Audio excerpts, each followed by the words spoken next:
So first we have to place some spacing paper. Time ago it had a special material that prevented the heat from passing through. Now this is another simpler type of paper.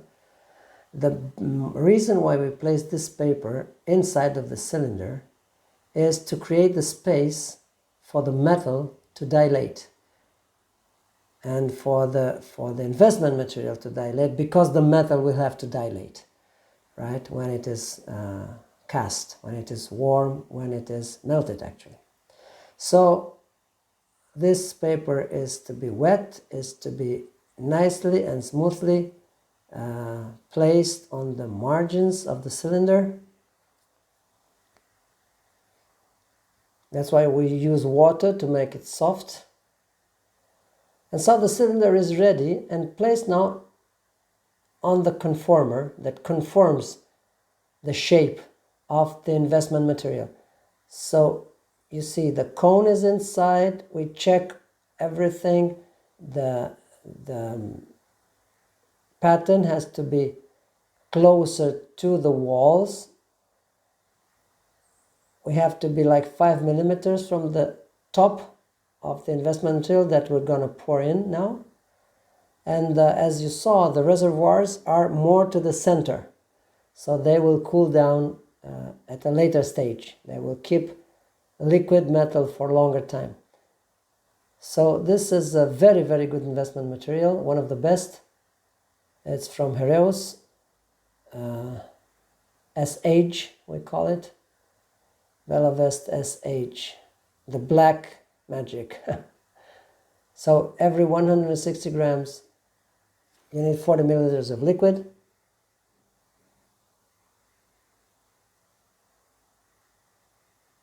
So this is placed in smaller bags, and it's very important because it didn't take water from the atmosphere, so it stayed dry.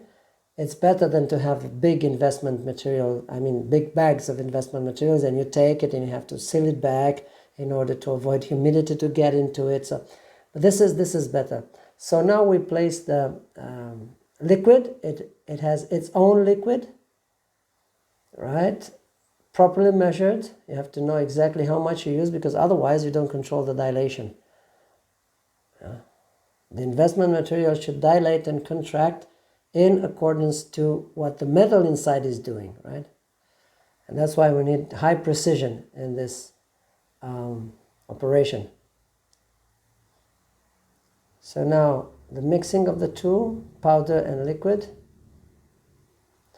Manual mix first to make it even, and then of course we will have to vacuum mix it, obviously, because you don't want to have air bubbles left inside. It has to be absolutely air bubble free. So this is the vacuum mixer. First it draws vacuum and then it starts mixing, as you see. So mixing under vacuum, and of course all air bubbles are drawn away. Once this has been done, we pour it. This is kind of dangerous. The technician knows what he's doing, but it's kind of dangerous to work on a vibrating table.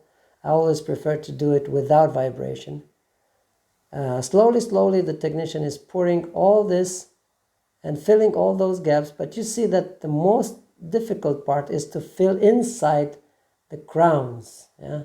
Because there, if you have some air, you imagine that in that space of air, you'll have metal, and to remove it, it's a mess. Anyhow, so this was poured in. This investment material is porous, so all the gas that will have to go out through the pores of this investment material, and that's why this investment material is scratched, yeah, to allow the investment material to be porous and to allow the gas during the processes to go out through those pores. So now we invested everything. And we check it here in the casting machine. This is an automatic casting machine. Okay, it's nice. The technician sees that everything is fine. And now we place the cylinder in the furnace, the preheating furnace, that's what we call it. It's preheat at normally 800 degrees. It depends on the investment material. Some investment material require low heating, others go with direct high heating, so it depends. Most modern types, they allow you to start at 800 degrees and go up to 950, something like that. So this is where the metal will be cast. This is a solenoid. This is a spiral. And from that spiral, heat will be inducted in the metal that will stay there, in that white recipient. And through this window, we'll see that the metal has melted. And once it's melted, we just press the centrifuge and that's it. There are fully automatic centrifuges, half automatic. This is an induction centrifuge because you saw there's no flame. And now we place the metal. This is non-precious metal.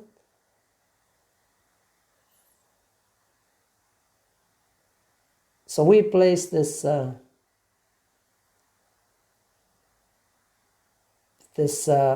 ingots of metal inside. This is the metal, where we took it from. We don't place all this metal. You saw just 3 or 4 were placed there. How did we know how many? Well, because we weighed the wax previously, as you saw in the previous movie. So now we know how much metal we need to place there. You see there's 4 ingots and they warm up now. And once they're warmed up, we quickly come with a cylinder, which is also warmed up.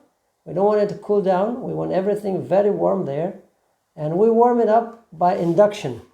Induction means electromagnetic waves. It's like something similar to microwave, you can say. And now centrifuge, the metal has gone through the in the investment material. That's the cone that remains after casting.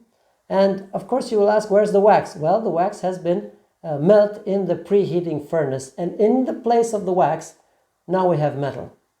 Okay, that's the idea. Now we have a cone up there, you see, that is cool.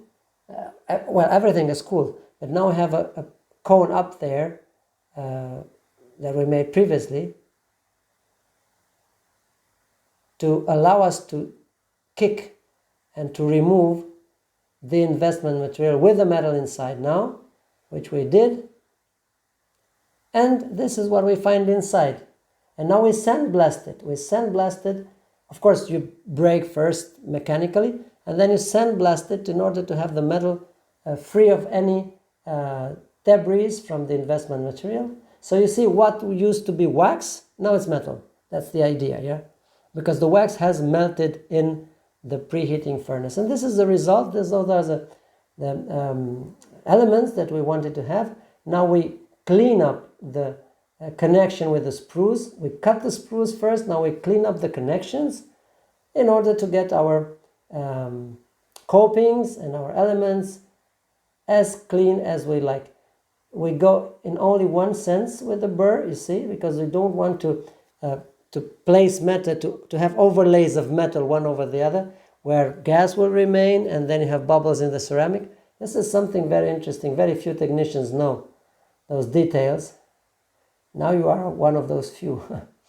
So very well cleansed and smooth surface to be done.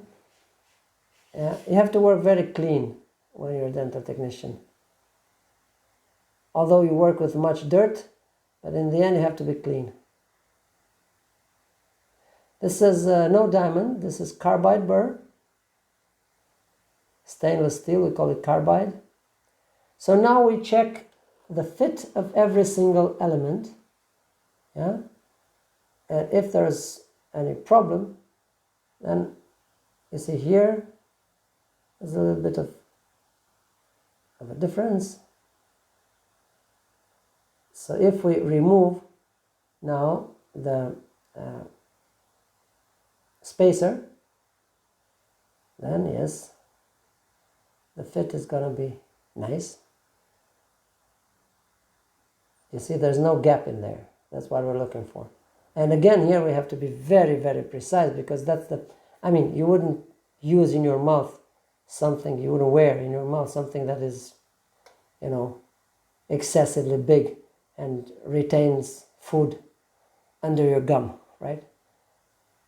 Now, the metal has to be cleansed, and after we clean it, we smooth it, we smoothen it. I mean, we clean it, we used, as you saw, we used the sandblaster, and we cut the sprues, and now we make it nice and even with a burr. Again, carbide burr, not diamond burr, because the diamond may impurify the metal. Or so once it's done and it's clean and round, the technician sends this to the dentist to make a checkup and to see is it okay or not. You see, so those are the elements on the model, and this goes to the dentist to see whether everything is fine. And now it comes back from the dentist, and we want to apply the ceramic. So we have to sandblast it again.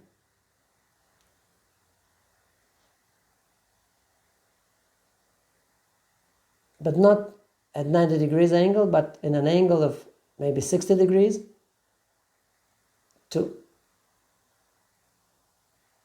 to have all this metal matte in appearance, not shiny. So after that, we don't touch it with our hands, right? Because we'll have grease from our hands that will prevent ceramic to stick to the metal.